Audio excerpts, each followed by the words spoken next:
Well, howdy there, Internet people. It's Belle again. So today, we're going to talk about Canada's new PM rejecting Trump on his very first day. Then, we're going to talk a little bit about Greenland.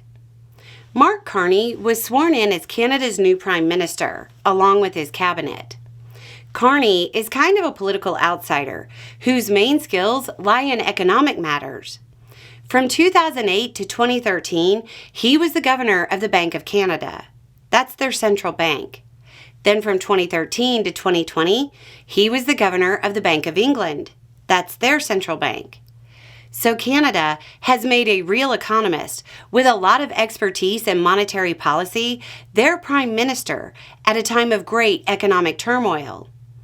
To put this in an American context, we've talked a lot about Federal Reserve Chair Jerome Powell and how he guided the U.S. through economic uncertainty to stick the soft landing.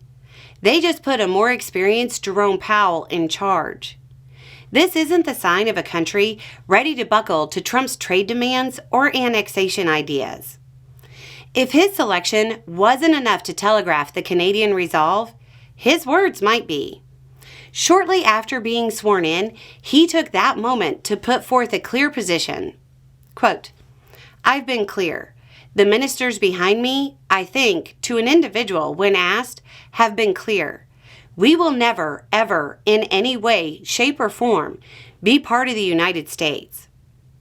When asked about statements by U.S. Secretary of State Marco Rubio suggesting that Canada would be better off as a state, he said, quote, "It's crazy. It's very simple. That's all you can say." For Americans who still might not be completely aware of how serious the situation has grown and how serious Canada is taking it, imagine a president being asked about a longtime ally absorbing the United States on Inauguration Day. This has progressed far beyond memes and jokes. It's become a significant international affair. Carney also gave a little bit of his strategy, saying, quote, "What you will see from this government is focusing on building here at home, building with different partners abroad." The Trump administration has indicated repeatedly it believes the economic losses created by the trade war will be short-term. Canada's new Prime Minister is suggesting the intention is to make them permanent.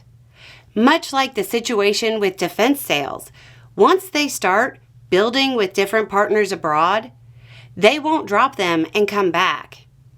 Greenland, another location Trump has expressed interest in absorbing, also had a unique moment.